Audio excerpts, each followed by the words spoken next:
So, working with non-tonal constructions, we sometimes have to understand what's going on inside of them intervallically. And so, to do that, we need to condense them down into pitch class sets. Pitch class sets are numeric representations of a musical idea.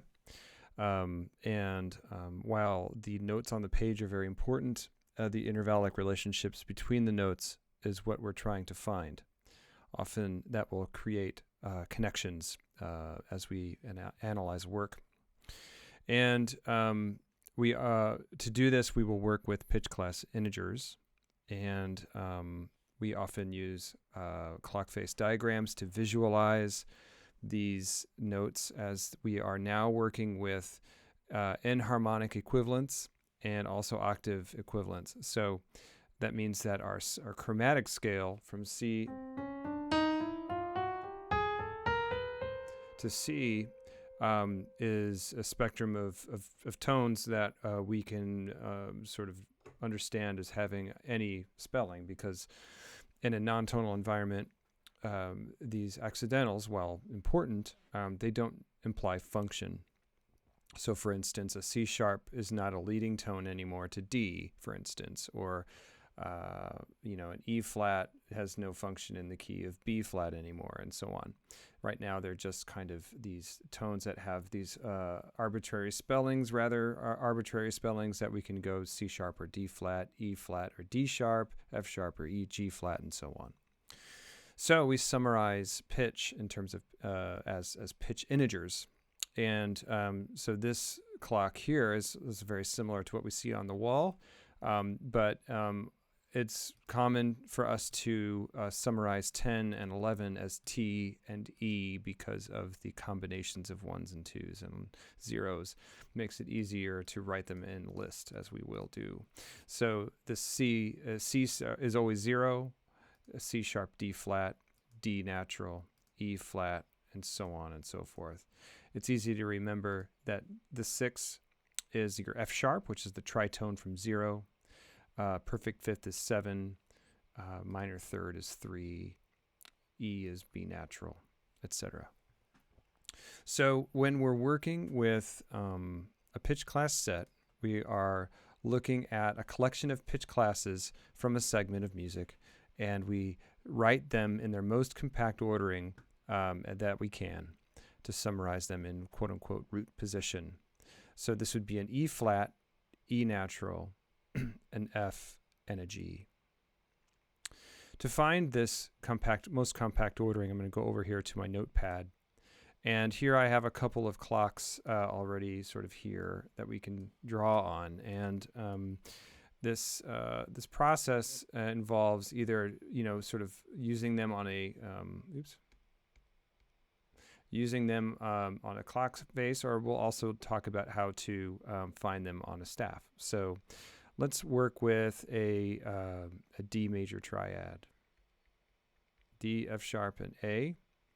So on our clock, that's going to be D is 2, F sharp is 6, and A is 9. And again, this gets easier the more you do it. Sometimes it's easy to count down. And we observe the intervallic relationships between these notes. So we count the half steps between 2 and 6, for instance. There are 4 half steps between D and F sharp. 1, 2, 3, 4. So there are 4 half steps here. I'm just going to write that in the middle. 6 to 9, there are 3 half steps between this minor third. And from 9 to 2, because it's on this clock, we can count the half steps easily. So 1, 2, 3, 4, 5. So we want the ordering to eliminate the biggest interval so that we have a compact ordering. So what we're going to do is we're going to start with 2, and our ordering will go as our normal order: 2, 6, and 9. That provides us with, sorry, this pencil. Stop it. Oh my goodness. All right. Apparently I don't know how to use this drawing tablet, but that's okay. Sorry about that. 2, 6, and 9. All right. If we add a, this would be our normal order because it's ascending. It's the most compact because it has the smallest outer interval. If we add a minor 7 to this, and if we add a C to our collection, this changes our normal order. If we add a C to our minor 7, or this is actually a dominant 7 chord, so D, F sharp, A, and C, we then reassess our intervals to find normal order. So between 2 and 6 is 4 half steps. Between 6 and 9 is 3 half steps. Between 9 and 0 is another set of 3 half steps. 1, 2, 3. And between 0 and 2, C and D is 2 half steps. In this case, now 4 is our biggest interval. So now we start with 6 because we want to eliminate this interval here. So we start with 6 and go ascending from there. So now for this DFAC, our normal order will change. It won't start on 2 anymore. It'll start on 6. So it'll be 6, 9, 0, and 2.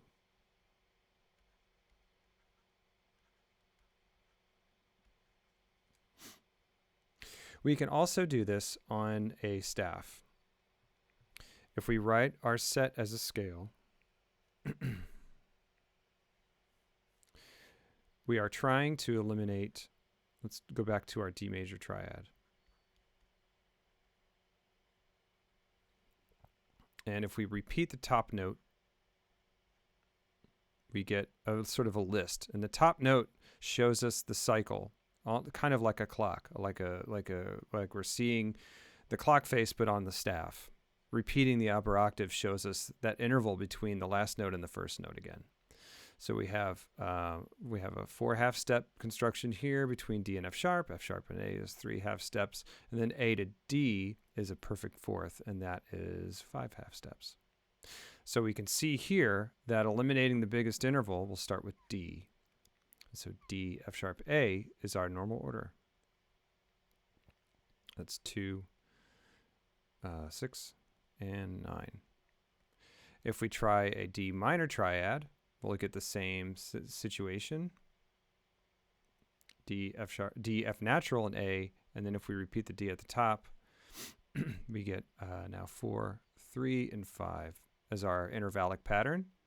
And we'll eliminate the 5. So we start with D. And so that gives us a normal order of 2, 5, and 9. So you'll see that these two relationships of major and minor have the same intervallic constructions. They're just in different order. So normal orders, these are normal orders, can be further summarized as having a prime form, meaning the prime form is a summary of these as all beginning with 0, and this summarizes all transpositions, inversions, and so on of this note, of this set. To find prime form, we assess our pitch class set. So let's take 2, 6, 9. To find prime form, we look at its intervallic content. 2 to 6 is a 4. The interval between 6 and 9 is 3 half steps. We observe our normal order both in ascending and descending order. And we assess we want the smallest ordering to the left. So if we go 4 and then 3, and then we also look 3 and then 4, we can see that starting from the right, we have a smaller number first. So that will generate a prime form. If we start on 0, they always start on 0. We take our 0 and we add 3. 0 plus 3 is 3. 3 plus 4 is 7. And that is the prime form for this triad. 2, 5, and 9, we look at its intervallic content. 2 to 5 is 3 half steps. 5 to 9 is 4 half steps. We assess our normal order from both directions.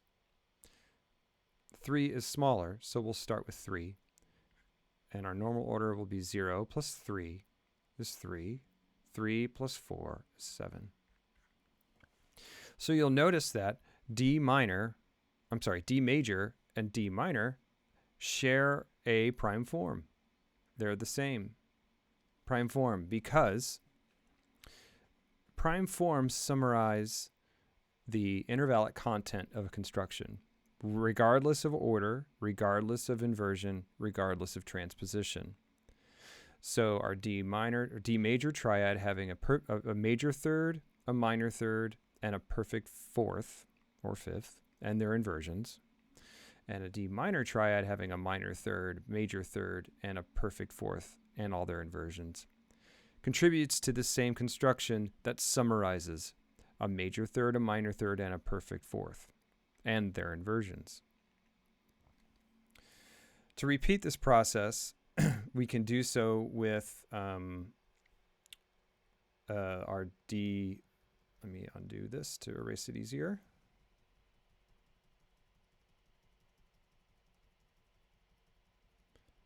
Let's try this with a more complicated set. So let's say we're trying to find the normal order of a D minor 7 chord. So D, F, A, C, and then we repeat the D at the top of the list. We look at the intervallic pattern of our notes. So the distance between that's a weird looking D. A D to F is a minor third, so that's 3 half steps. F to A is a major third, that's 4 half steps. A to C is a minor third, and C to D is a whole step. We look for the largest interval, and we begin our normal order. This is our biggest interval, so we want to eliminate that by starting with this note, and we go forward. So our normal order will be pitch class 9, 0, 2, and 5. That is the normal order for this construction. To find our prime form, we again assess the intervallic content of our set. 9 to 0 is 3, 0 to 2 is 2, 2 to 5 is 3, and then 5 to 9, of course, to complete the set is our large interval. So we read our prime form in both directions. Notice that our set is somewhat symmetrical, right? It has a minor third, a whole step, and a minor third. So our prime form can be generated from either direction. So we start with 0. We add 3. 3 plus 2 is 5. 5 plus 3 is 8. 3, 5, 8 would be the prime form for our minor 7th chord. This is the process by which we get our normal order and our prime form. I can also do this with another construction.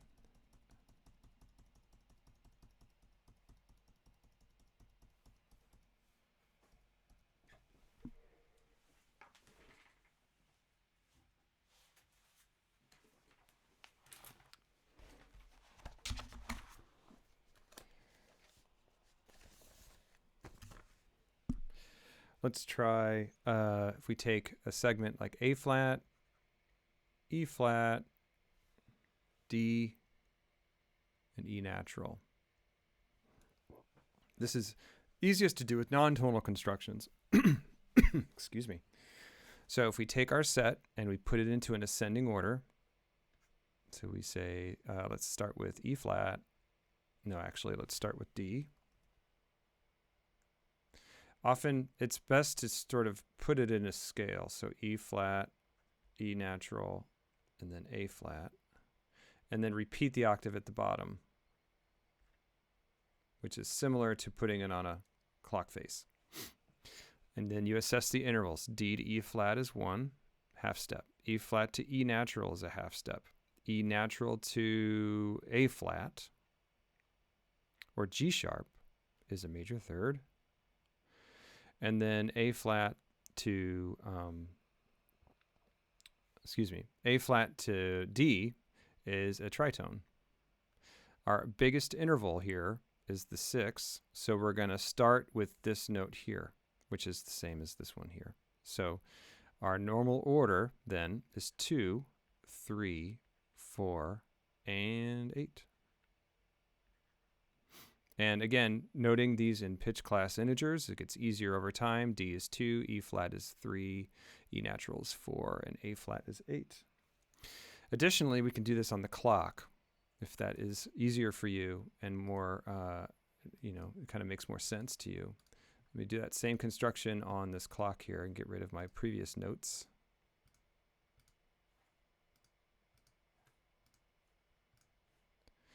So our construction here is D natural, E flat, E natural, A flat, which is 8.